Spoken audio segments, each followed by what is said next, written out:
नमस्कार मित्रांनो, आजचा जे आपला विषय आहे तो मायक्रोस्कोप बद्दल आहे.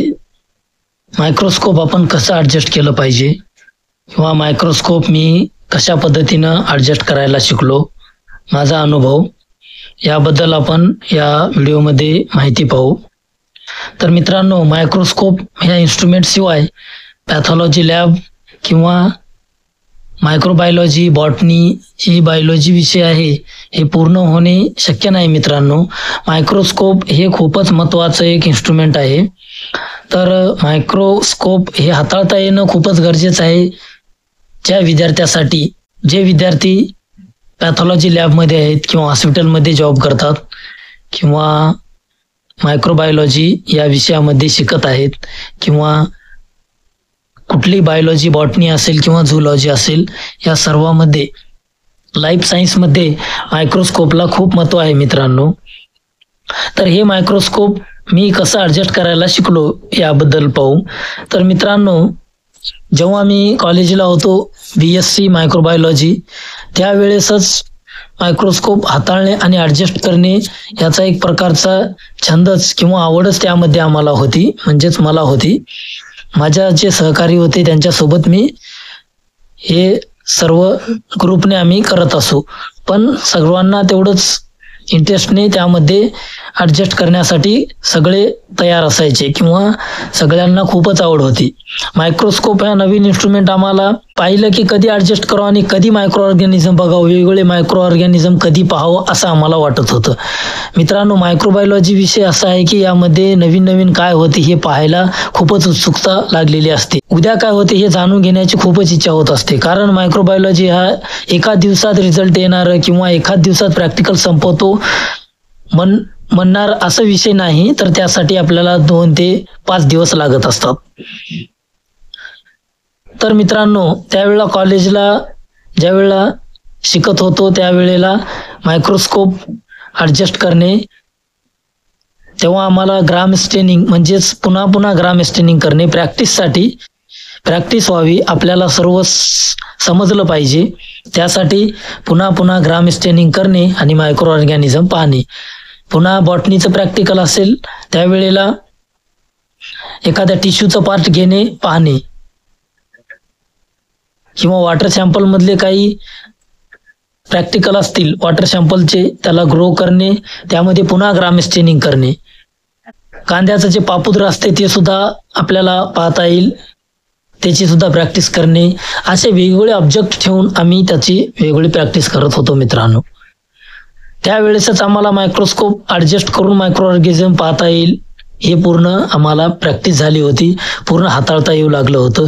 मायक्रोस्कोपची संपूर्ण माहिती, मायक्रोस्कोपचं इंट्रोडक्शन जे की इंट्रोडक्टरी मायक्रोबायोलॉजीमध्ये आहे, ते थिअरी अभ्यास करून पुन्हा प्रॅक्टिकली याचं सर्व इंट्रोडक्शन आम्हाला म्हणजे मला झालं मित्रांनो. म्हणजे जेव्हा डिग्रीला होतो तेव्हाच सर्व आम्हाला हाताळायला आम्ही शिकलो, आम्हाला ते सर्व हाताळायला मिळालं.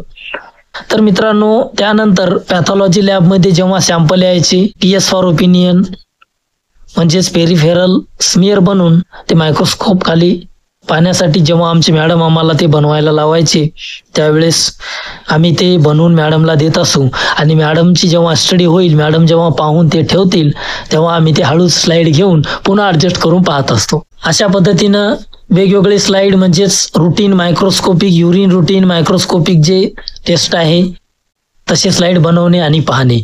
जेव्हा लॅबला प्रॅक्टिस करत होतो तेव्हा आमचा हे कार्यक्रम सुरू झाला की युरिन सॅम्पल घेणे आणि स्लाईडवर टाकणे आणि ते ॲडजस्ट करून पाहणे. युरिन सॅम्पल घेणे, ॲडजस्ट करणे, पाहणे हे एकच कार्यक्रम. जेव्हा सॅम्पल असतील तेव्हा पूर्ण करणे, सर्व पेशंटला सर्व हाताळणी झाल्यानंतर उरलेल्या टाईममध्ये जेवणाचा टाईम थोडं कमी करून जेवण करून जाणे आणि पुन्हा ते ॲडजस्ट करत राहणे. म्हणजे अशा पद्धतीनं आम्ही सर्व स्लाईड ॲडजस्ट करून तिथे पाहत होतो. आता स्टूलची स्लाईड बनवणे आणि पाहणे, अशा पद्धतीचे वेगवेगळे स्लाईड मित्रांनो आपण बनवून ते पाहू शकतो. म्हणजे आपल्याला प्रॅक्टिसच करायचं आहे, तर एखादी एक प्रोसिजर, एखादी एक स्टेनिंग आपण उचलली आणि ते पुन्हा पुन्हा केली, यामुळे आपल्याला प्रॅक्टिस होत असते. तर मित्रांनो, असे वेगवेगळे सॅम्पल, वेगवेगळे प्रोसिजर, वेगवेगळे स्टेनिंग आहेत.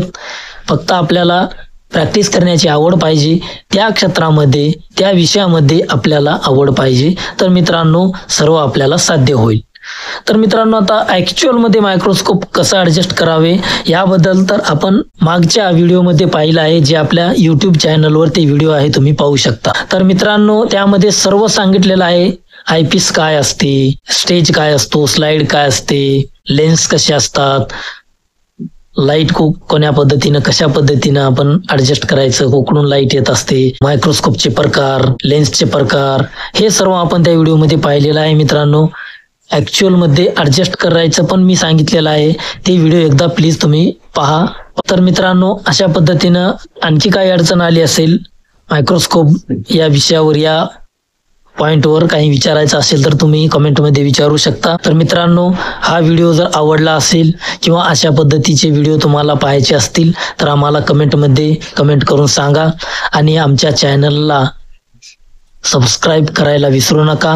नागराज मायक्रो या चॅनलवरील सर्व व्हिडिओ फ्री पाहण्यासाठी छोटे छोटे टेक्निक आणि अशा महत्त्वाच्या एका मुद्द्यावर, वेगवेगळ्या मुद्द्यावर व्हिडिओ अपलोड करत असतो. तर त्या चॅनलला सबस्क्राईब करा आणि घंटीच्या आयकॉनला दाबून येणारे नवनवीन व्हिडिओ पाहायला विसरू नका. तर मित्रांनो पुन्हा भेटूया दुसऱ्या व्हिडिओमध्ये. तोपर्यंत नमस्कार.